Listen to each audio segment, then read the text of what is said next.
Hola, hola, yo soy Elizabeth Machado, continuando con la lectura del nuevo Código Civil y Comercial de la Nación Argentina.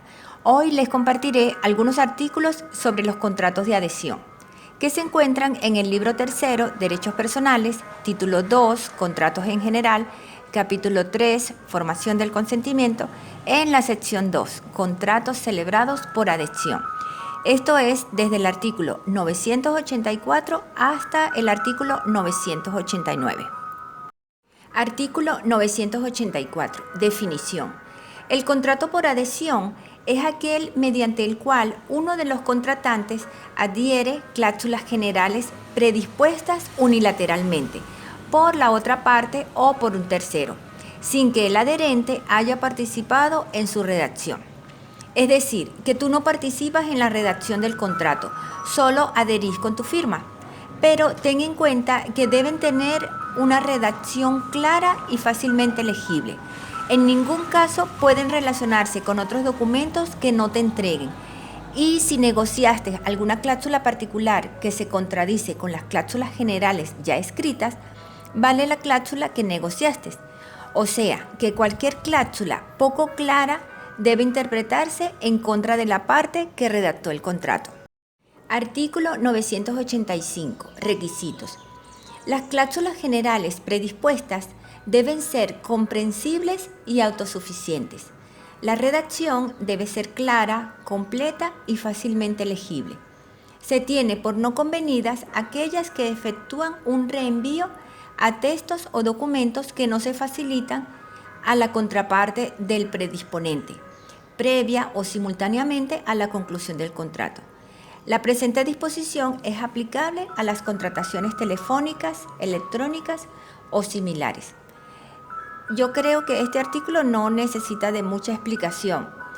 Simplemente tenemos que tener en cuenta que las cláusulas deben ser suficientemente comprensibles y autosuficientes. Autosuficientes, como dice más adelante, es que no te refieran a otro texto que no te están entregando, sino que tú tengas toda la información dentro del mismo contrato.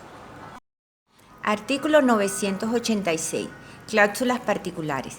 Las cláusulas particulares son aquellas que negociadas individualmente amplían, limitan, suprimen o interpretan una cláusula general.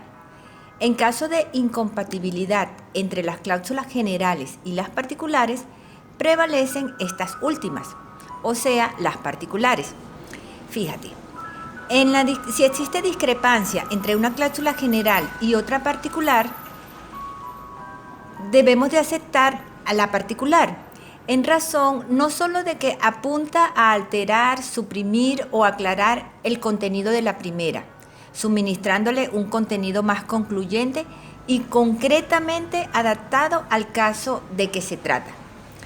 O sea que el intérprete no puede perder de vista que la cláusula manuscrita o mecanografiada se estipula al tiempo de la conclusión del contrato, mientras que la cláusula predispuesta general viene formulada, redactada previamente por el predisponente, sin consideración al negocio concreto.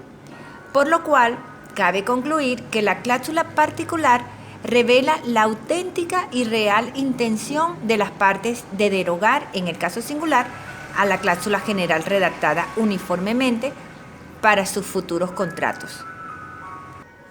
Dicho en criollito, ¿para qué se tomarían la molestia de hacer una cláusula particular si ya tienen la general? Si hacen la particular es porque quieren darle un sentido particular, como su nombre lo dice. ¿Ok? Artículo 987. Interpretación. Las cláusulas ambiguas predispuestas por una de las partes se interpretan en sentido contrario a la parte predisponente. En el artículo 37, apartado 4 de la Ley de Defensa del Consumidor, se establece que cuando existan dudas sobre el alcance de su obligación, se estará a la que sea menos gravosa. Fíjense, es el predisponente el que redacta el contrato. Entonces, es él quien debe asumir los riesgos de una defectuosa declaración, ya que es él quien dispone de los medios para evitar toda duda o asumir las consecuencias por no haberse expresado con claridad. Artículo 988. Cláusulas abusivas. En los contratos previstos en esta sección se deben tener por no escritas a. Las cláusulas que desnaturalizan las obligaciones del predisponente. B. Las que importan renuncia o restricción a los derechos del adherente o amplían derechos del predisponente que resultan de normas supletorias. Y C. Las que por su contenido, redacción o presentación no son razonablemente previsibles. Este artículo contempla las cláusulas abusivas a través de una fórmula abierta, es decir, evita una enumeración concreta o una lista. De este modo, queda en manos de los jueces la determinación de si una cláusula en concreto cae o no dentro de las expresiones de la ley. Veamos el inciso A. Las cláusulas que desnaturalizan las obligaciones. Son aquellas que alteran o desfiguran el vínculo obligacional. Un ejemplo de estas cláusulas son las que liberan de la obligación de custodia al propietario del estacionamiento de automotores o al banco que ofrece el servicio de caja de seguridad. Obvio, si precisamente lo que estamos contratando es la custodia, no pueden decir no nos hacemos responsables. ¿Ves? El inciso B del artículo 988 nos dice las que importan renuncia o restricción a los derechos del adherente o amplían derechos del predisponente que resultan de normas supletorias. En los contratos, ambas partes tienen obligaciones. La primera parte de este inciso serían, por ejemplo, las cláusulas que amplían las obligaciones del consumidor o restringen o suprimen sus derechos, lo cual resulte en un desequilibrio significativo de sus derechos y las obligaciones recíprocas de tal entidad.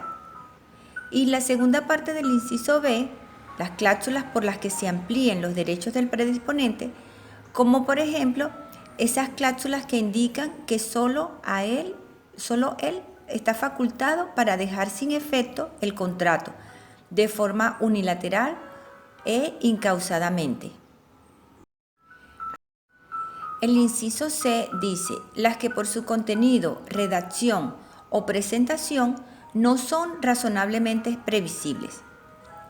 En este último punto, las normas parecen referirse a cláusulas que son poco claras y hace referencia a las cláusulas sorpresivas, al aludir la imprevisibilidad, o que tienen consecuencias difíciles de prever para el adherente.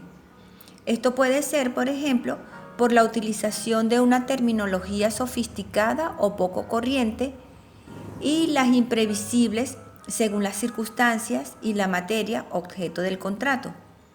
Se trata de cláusulas tan insólitas que el adherente no imagina que integrarían el contenido del contrato. Artículo 989. Control judicial de las cláusulas abusivas. La aprobación administrativa de las cláusulas generales no obsta a su control judicial. Cuando el juez declara la nulidad parcial del contrato, simultáneamente lo debe integrar, si no puede subsistir sin comprometer su finalidad. Esto significa que ante una cláusula a la que se le atribuye el carácter de abusiva, el juez tiene dos caminos.